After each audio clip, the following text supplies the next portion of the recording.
I don't know if there's been another episode where I felt more like it's just you and I talking. I'm like, oh wait, they're still here. Wait, are the cameras even on? Having somebody, a resource to help me really sort through, like, is this my anxiety talking? Or is this what is very real in order for me to stay safe? Not to say anything negative about your life. I don't want that for him either. But I don't want him to be sitting here at 30-something years old and saying, I wish my parents did something to help me. Yeah. Welcome back to EpiPod. Danielle's had anaphylactic food allergies her entire life. And Sarah is a food allergy mom to 2 kiddos. Managing this invisible health condition can feel so isolating. Do you also feel like you have a degree in overthinking? If you're nodding your head like me, then you're in good company. Let's get you off that allergy island right now with people who get it. Ready to dive in? This episode is about therapy and all the ways you can find therapy if you need it, how it's helped us, all of that. But Danielle was like, yeah, I don't date anyone. Tell us your rule. I don't date anybody unless they've been to therapy. I mean, it's probably a really good measure. Totally. Well, it's not like a hard no, but like it's the biggest red flag to me now as somebody who's just been doing it for the past year and a half, and who before, if somebody asked me if I'd been to therapy on a date, I'd be like, what business of that is yours? Like, it was like, yeah. Or like, how troubled are you that like you need all this therapy? I think I would think less that and more just like, oh my God, like they're psychic. They're on to me. Like they know, they know that I need it and I'm afraid to do it. Yeah. But yeah, I mean, we've talked about it several times about how we both recently-ish, like since starting the podcast, we both have started doing therapy, and how both, it took a little bit of, for different reasons, talking ourselves into doing it. Mm-hmm. But we can talk a little bit from the person with food allergy experience and dive into that, as well as yours, who isn't a food allergy specific counselor. Right. But we certainly talk about food allergy. Oh, I'm sure you do.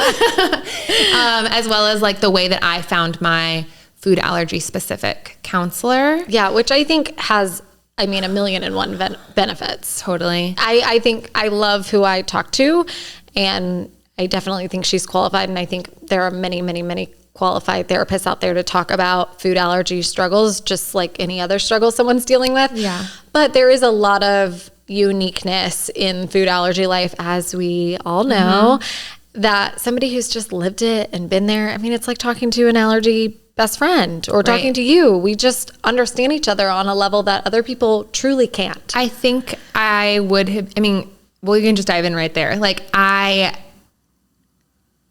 think I would have been spending a lot of money, it's very expensive, trying to explain the nuances and trying to validate. And then a lot of brain power wondering afterwards, like, does she like totally get it? Mm-hmm. Like, or like, am I being a trustworthy narrator? Like, am I reporting, or does she think that I'm just being neurotic?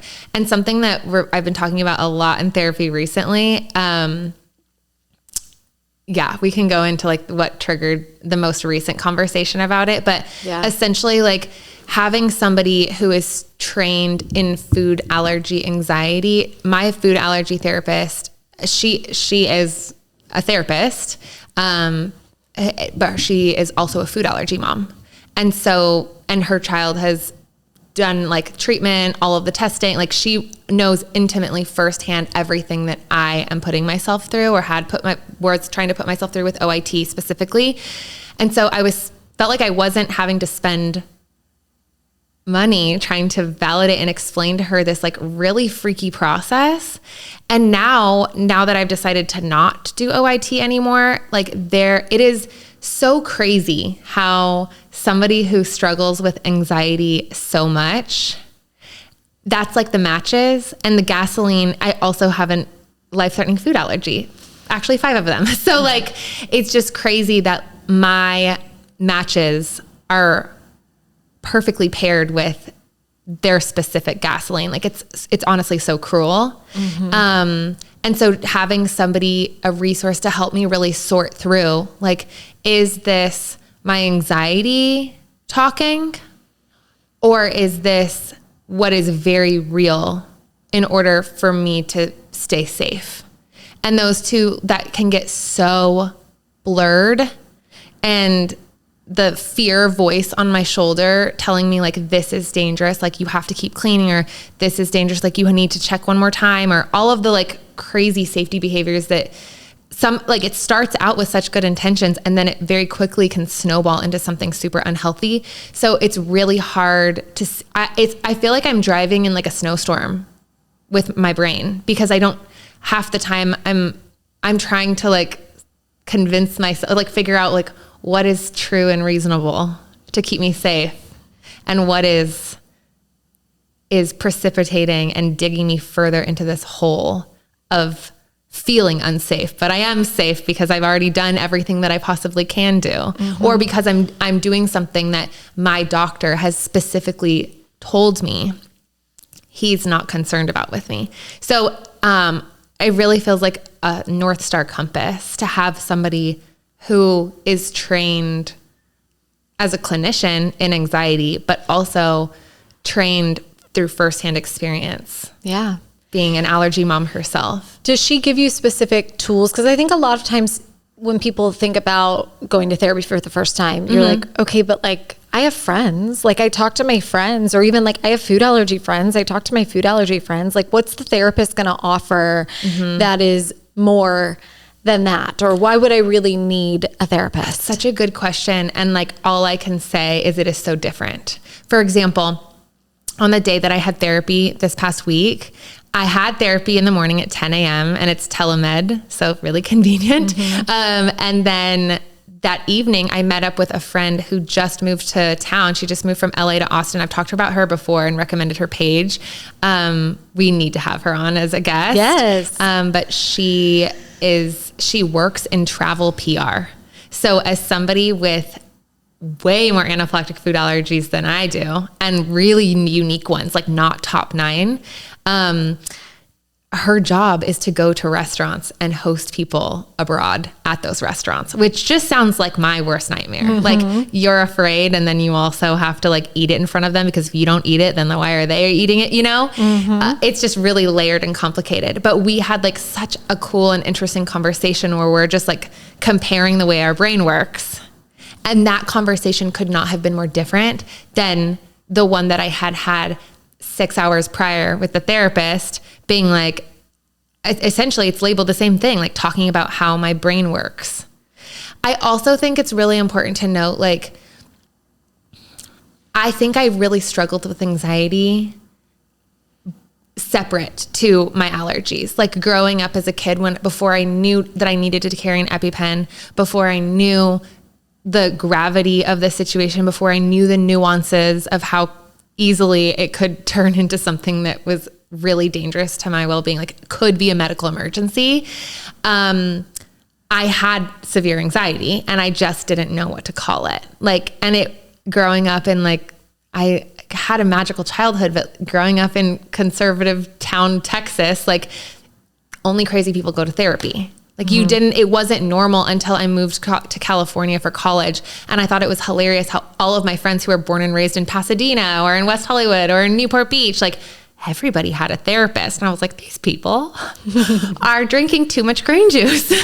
Like how crazy of them. Like everybody has a therapist. And now I'm like, wow, they were onto something with the green juice too. That was yum. Yes, I love that.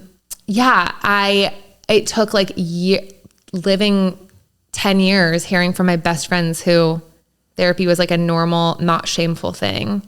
And I really like, there are so many downsides to having anaphylactic food allergies, but one of the biggest silver linings for me is it, and OIT really, like even though it wasn't successful, I think it was a huge win because I truly needed the lifeline. I knew I could not put one foot in front of the other every day trying to do that treatment every morning without without help. Yeah. And I remember the first appointment, that was something that my doctor brought up. Like you might want to find a therapist that you really work well with to help you manage the stress and the anxiety that I can already tell you deal with without doing treatment.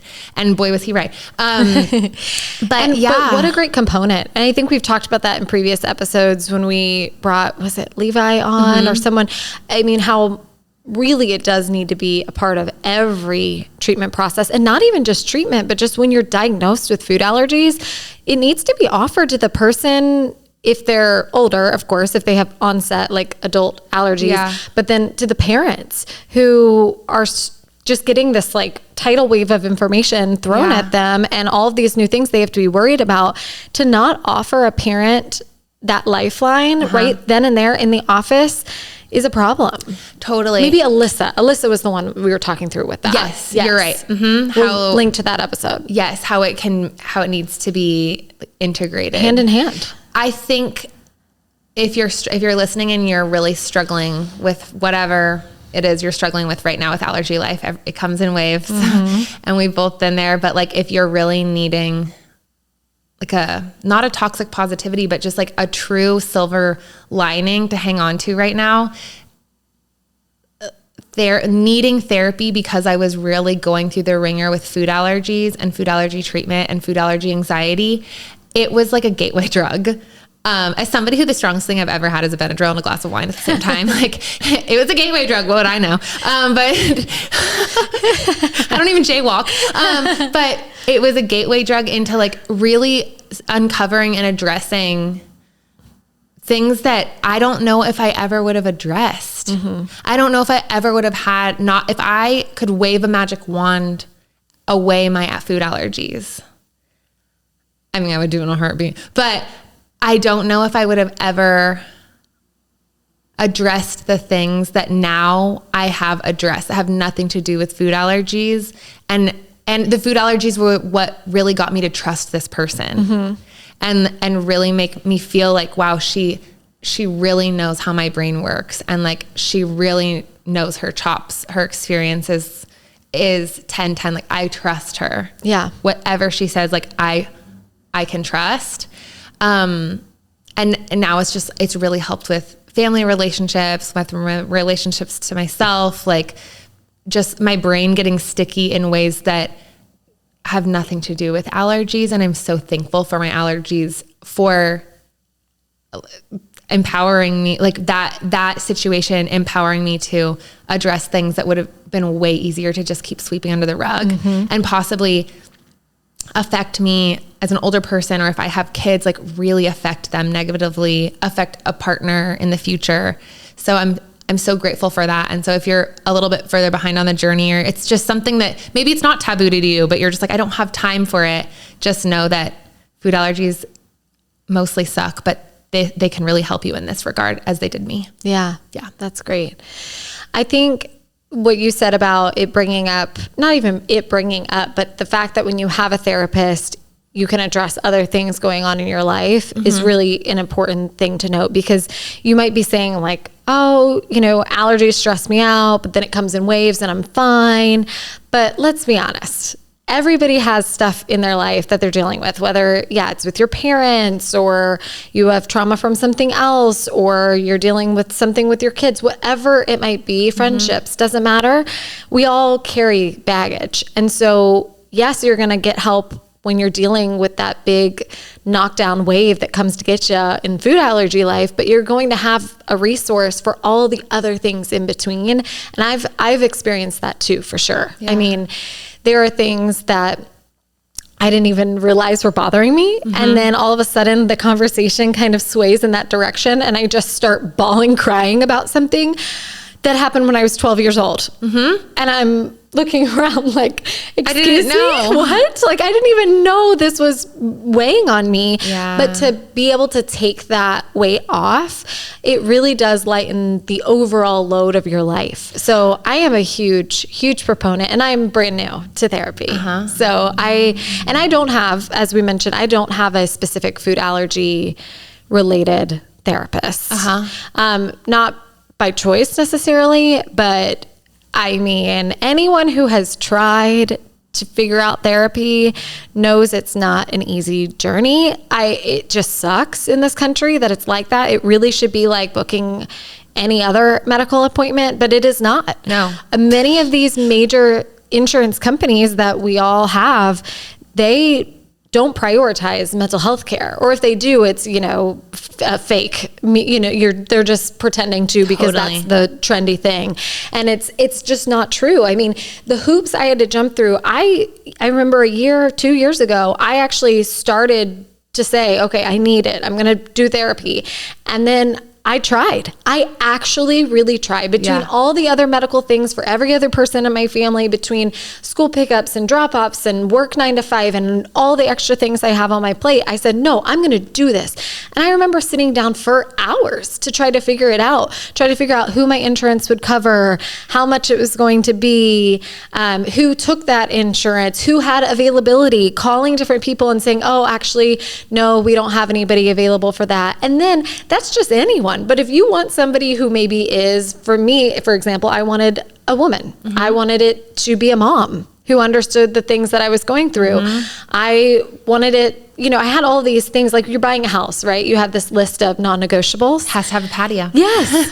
And it's at the end of the day, you concede on almost everything because you have to in order to get a therapist in this country. It's absurd. So the person that you finally were able to find, thank goodness, but they take your insurance? Yeah, but it's still complicated. We are still dealing with insurance. They put in a claim and then it got sent back, and then I paid a certain amount because I thought I had met my out-of-pocket max and all of the, gobbledygook jargon that they use. And turns out, like, I did, but then it should have been this amount, so I'm going to be refunded. But now that it's a new year, it's going to charge me this much. I mean, It's just outrageous how complicated it is. And the fact that we have a mental health epidemic in this country, truly, the suicide rates and all of these things are sky high like they've never been before. And the fact that nobody is paying attention and changing the system to make it easier for people to both afford and just have access to mental health care is mind-boggling to me. Insurance has not covered one penny of any of my therapy. And a lot of my friends are in the same boat, and they're not even as specific as I am. Like, they weren't even looking for something very specific to their immune system. Yeah. It's crazy. And I honestly, if you told me, Danielle, you're going to start going to my favorite source, Reformation. If you're going to start going to Reformation every week and buying one of the nicest dresses that they have there every Wednesday at 10 a.m. You're going to start doing that. I'd be like, did I open another credit card? Right. Did I win the lottery? Did I get married to a sugar daddy? Yeah. Mom, if you're listening, don't worry. Still me. I would never. But I wouldn't have believed you. No. It really has. I've had to rebudget and I'm allocating things that I was keeping in my savings for a medical emergency, this is my surgery fund, or this is truly rainy day only. Or wow, I was going to start a business with this money. And I just realized if not, if it's really for something important and semi-emergency and a true need, this is the biggest need, the biggest rainy day, and the biggest, I need the lifeline. Yeah. So if it's the money that's stopping you, as somebody who had to dip into savings and who also had to rebudget their life, no regrets. It is still the best thing that I've ever done for myself. That and getting my dog. But I guess have you with the, what has it been now, a couple months? Yeah. What are some of the biggest changes or the things that you could go tell, 2 years ago you were trying to go through this process and arm wrestling with insurance. Mm-hmm. Is there anything that just the past few months have taught you that you wish you could tell past you who was interested but hadn't made the move? Yeah. I think in kind of answering the question I posed to you earlier about what would you tell someone who thinks therapy is just talking to a friend too. I think that's the stuff I've learned through my therapy journey, is that it is a lot of talking and a lot of sharing, but it's more than that because of, I think, a couple of factors. One, even your closest, dearest friend, you don't feel, or at least maybe I'm just speaking from myself, but I think the majority of us don't feel like we can be 1,000,000% vulnerable, right? Even the friend we're closest with on the planet Earth, or your sister, or whoever it might be, there's always a part of you that's worried about how you said it, what they're going to think, what they're going to do. Like, they're still going to be my best friend after that? Yes. Yeah. And you can't be 100% raw. And to be honest, even therapy, I remember the first couple of times I was like, I hope my therapist likes me. I hope she doesn't think I'm too crazy. Like, I'm that bad, right? No, I think that's everybody. I think that all the time, where I'm like, this is the part where she's going to be like, okay, actually your brain is broken. Yeah. Yes. But I think like the biggest thing is like, every time I have the thought like, oh wow, she's going to be like, wow, never, like this girl is truly past the point of no return repair. Yeah. Every single time, Sarah, she's like, you wouldn't believe how many times somebody's told me that. Wow. Like every time I think that I've had like this novel thing that's like haunting me, or that makes me like different, or my brain like irreparable, she's like, this is textbook. Yeah. Or she'll finish my sentence for me for something that I could never imagine saying out loud to another human. And I'm like, how did you know that? Yeah. And she's like, because everybody who has that thinks that. Yeah. Yeah. And it's so even just hearing another person tell me like, you're not weird or you're not broken, you're just a human with a brain who's going through it. Yeah. That's not like, oh, okay, now you're healed. But just that was like taking an elephant off my back. Yeah. Feeling like there was like a way out of this anxiety. Yeah. Validation, and not feeling like you're crazy. Like Totally. that this is actually a thing that happens. It means a lot. It does. And that ability to be very vulnerable and just say whatever you're thinking and whatever comes next without anybody thinking you're too much or too dramatic or too whatever. That I think in and of itself has been very helpful for me. Yeah. The other thing that I think has been helpful is the tools that you always hear in therapy. It's like, oh, they give you tools for your tool belt. They don't tell you, it's, it's like I say the same words and it makes me roll my eyes. Yes, exactly. But I think for me, it's less about like, oh, get out my tool and do this when this happens. It's more, it gives me something to gnaw on, like something to think about later in different situations. Or like, I'm a visual person sometimes, or just like I visualize things in my mind. And so there are times when I'll be saying something and she's like, okay, think of it like this, and kind of plays out a scenario, but visually for me, like, okay, you're going through a forest and there's all these paths, but like in order to make a new path, a new wiring, you have to like do it a bunch of times. It doesn't just like happen overnight. There's no tool that you just like, and it's a new path. Like you have to wear it down. You have to do it over and over again for it to feel normal and natural and whatever. And so like things like that someone could just tell you that, but it didn't stick for me until I had somebody explain the why behind it. And again, that might just be a me thing, but I think in general that helps people to understand why our brains are working a certain way, or how we can forge a different path. And it's tools like that have really helped me just move through different situations. It's so funny because I am having the opposite experience as you. Like I think because it's from the food allergy perspective, and with the safety behaviors and like the things that I do, just like desperately trying to keep myself safe and well and like out of the hospital, are actually what's putting me in a dark place mentally. Yeah. And so like, I actually do like have a tool that I pull out of the tool, but like when I'm really having a spiral, like I like the other day walked accidentally through a pile of nuts on the floor.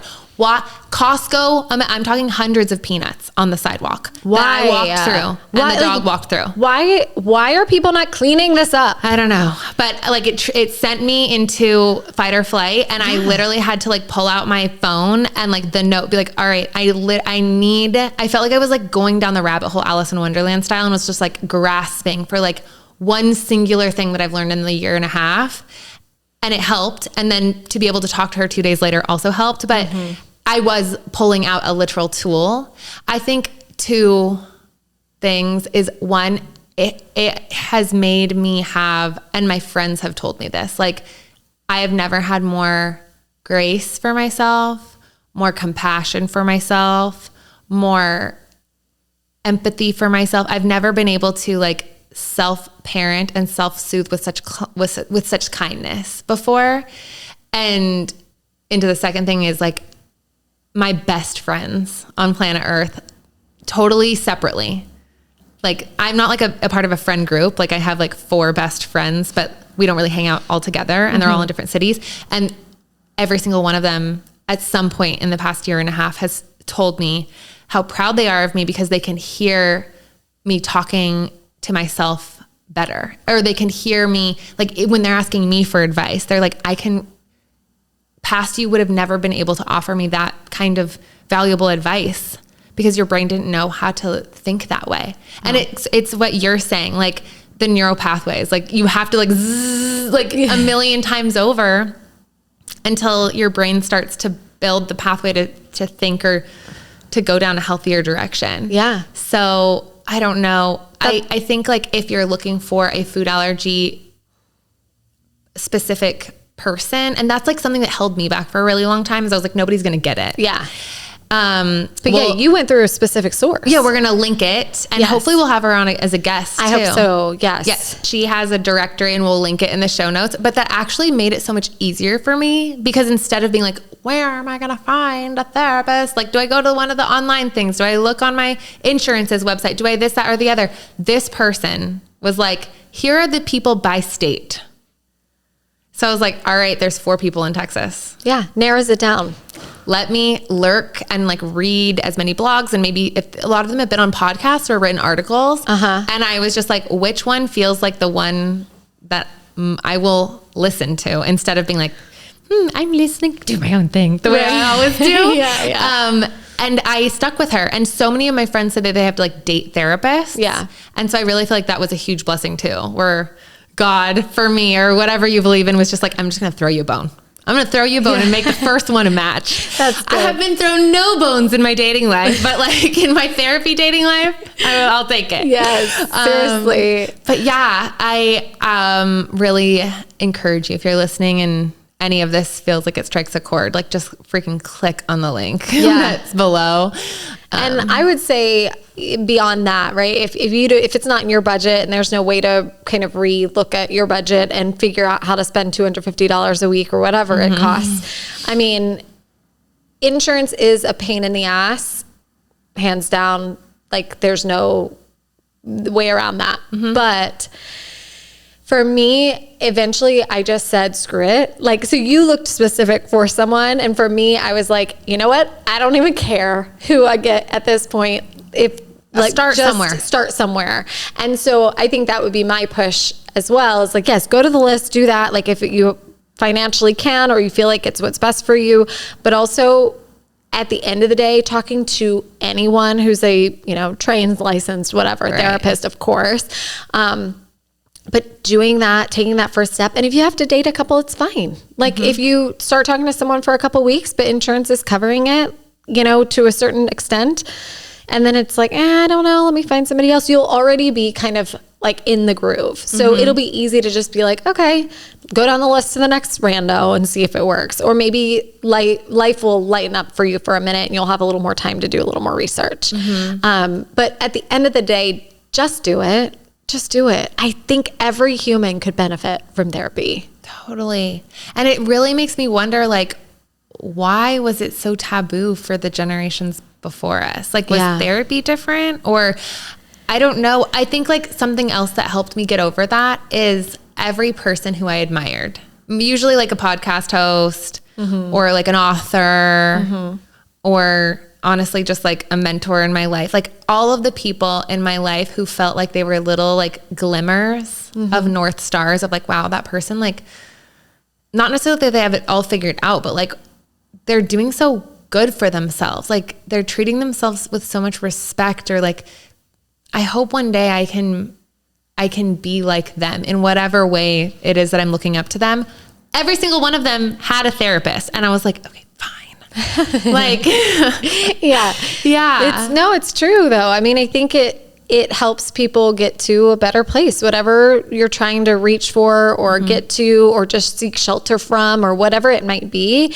Therapy is a way to do that. And it might not solve everybody's problems. No. And it might even be a situation where you end up not loving it. But I think that it can help at different points in our life. And I think everybody can benefit in some way from it.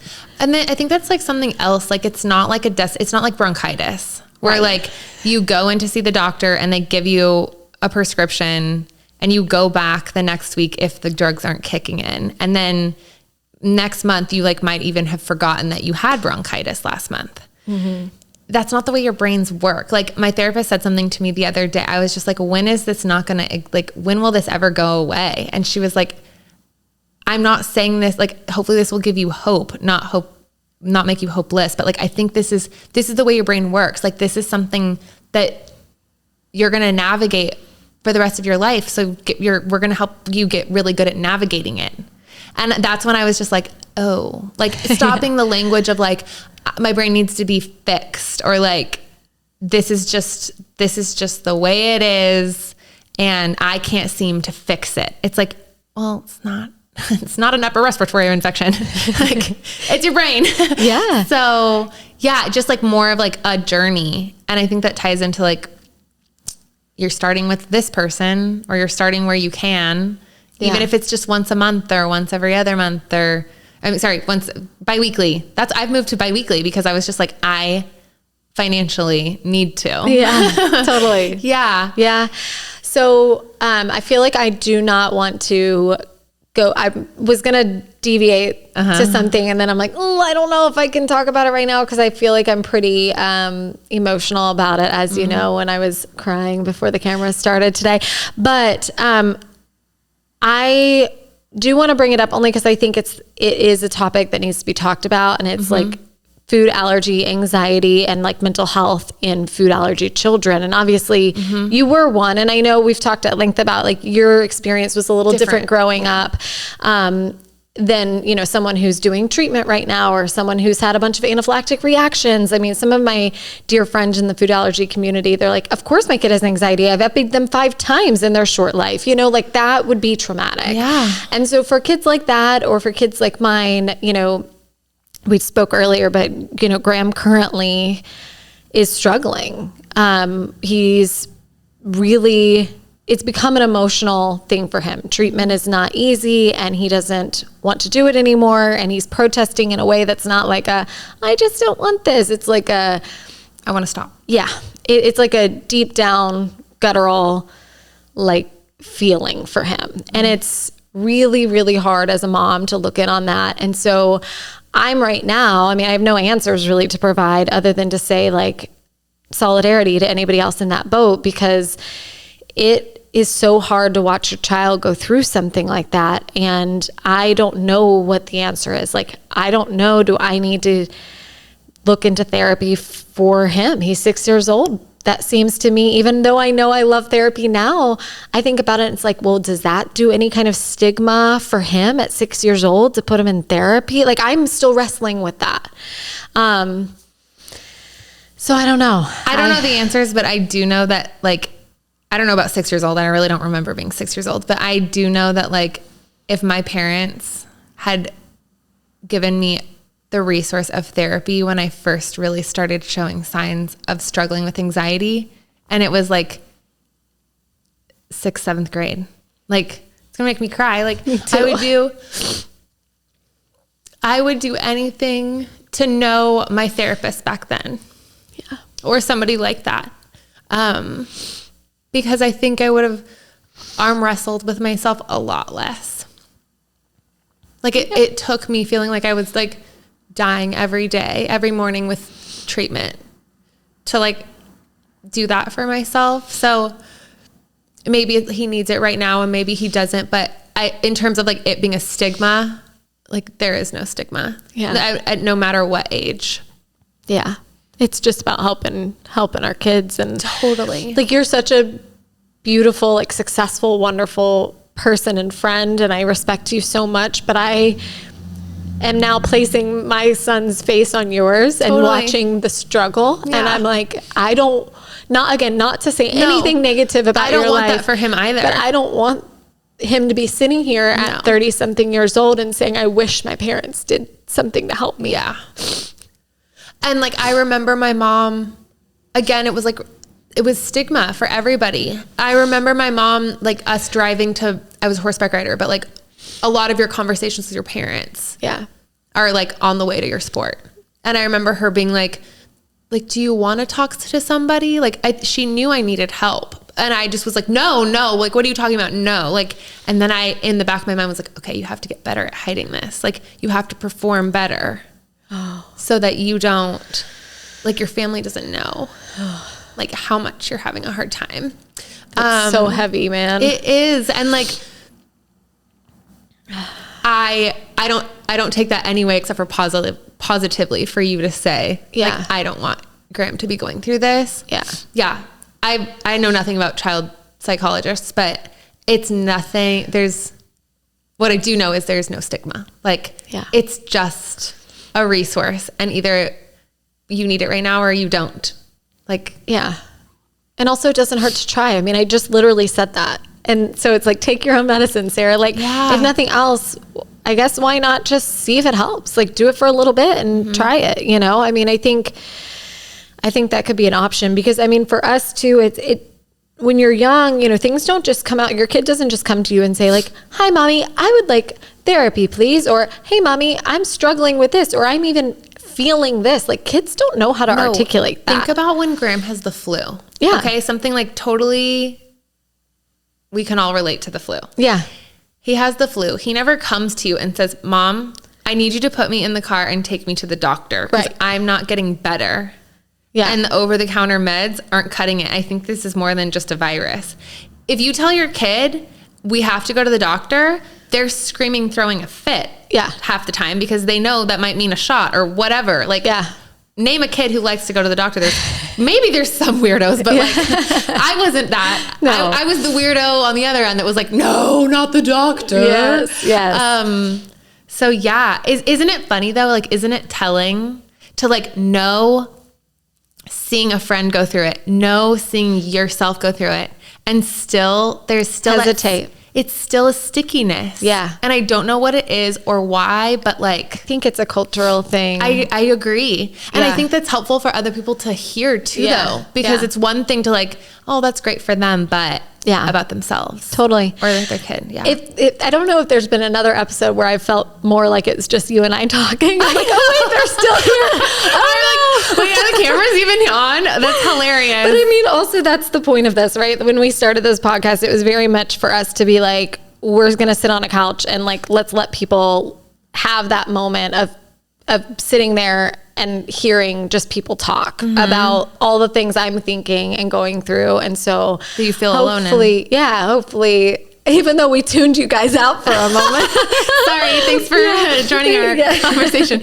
Hopefully it is in some way helpful to just know that like if you're dealing with stuff, you're not alone. Because, you know, kids, like we were just talking about, they're not going to tell you what they need. And I think it's important that I at least explore that avenue, especially because, you know, it doesn't also just come out as sadness or come out as anxiety, you know, like things pop up at school, making decisions they shouldn't make, or, you know, acting out in certain ways. And all of that could be normal. It also could be a cry for help. It could be any number of things. And I think there's a level of stress I feel to make sure I'm doing the best I can. And a lot of times I feel like I'm like the world's most mediocre parent, but like I'm also I guarantee just a person. You are quite on the other end of the spectrum. Thanks. Like I was telling this to my friend the other day, and this will be the last thing that I say, hold me to it.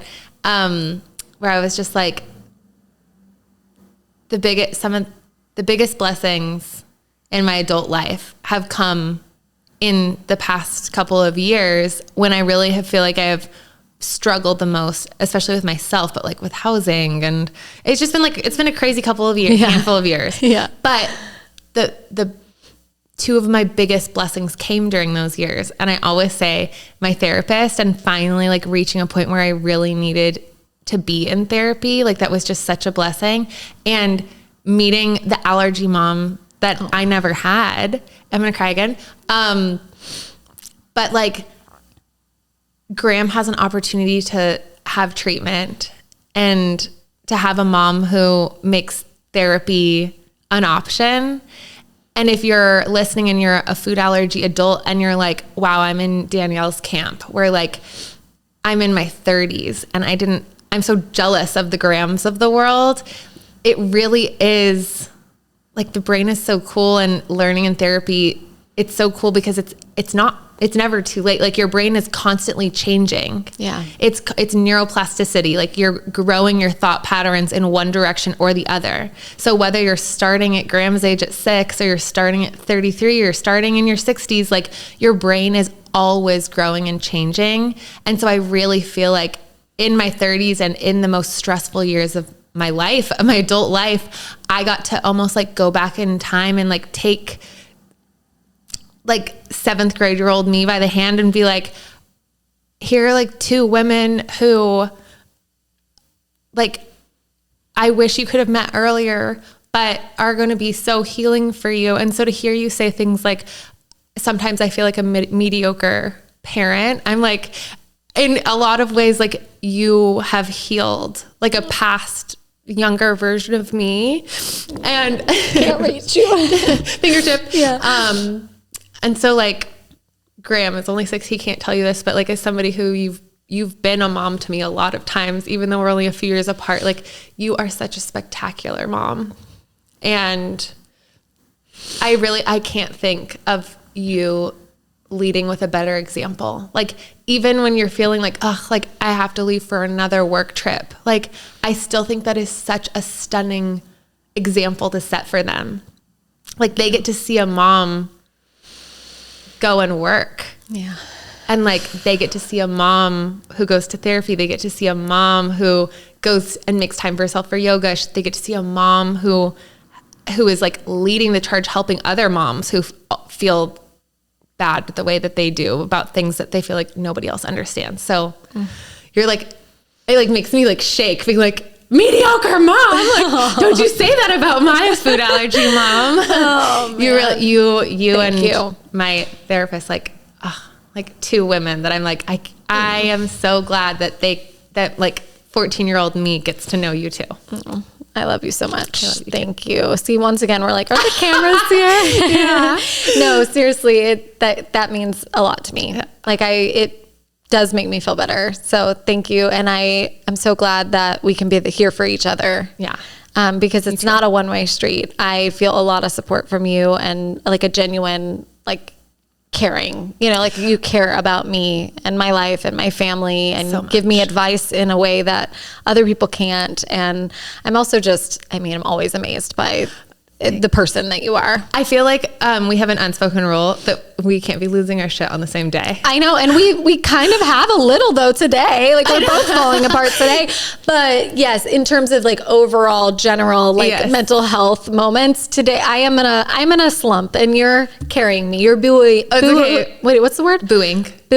Yeah. Okay. That sounded weird coming out of my mouth. The opposite. Yeah. Last week I was like, I just walked through 100 yeah.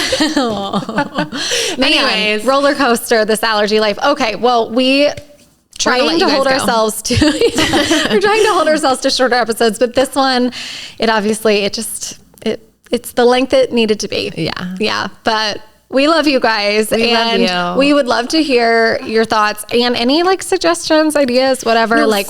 We're here for it. Specifically, we are going to have the woman who created the food allergy directory that I found my therapist on. We are going to have her on. Yeah. And that's going to be later in the spring. So if there's something specifically, we always say like, we're not MDs or like, we can only speak from like the patient perspective, but if there's something specifically you want us to delve into with a trained professional, a degreed person who understands the way brains and allergy specifically brains work, please send us an email. DMs work, but emails are far easier to file away. Right. Like we have them in an organized fashion. Exactly. Yes. So email us specifically for that episode, any questions that you have for her. EpiPodpodcast@gmail.com. But it's also in our little bio and things. Yes. Yeah. Okay. Thank you for being here. And we're going to see you next week. Maybe, no promises, maybe with less tears. Yeah, maybe. We'll try. Okay. See you next week.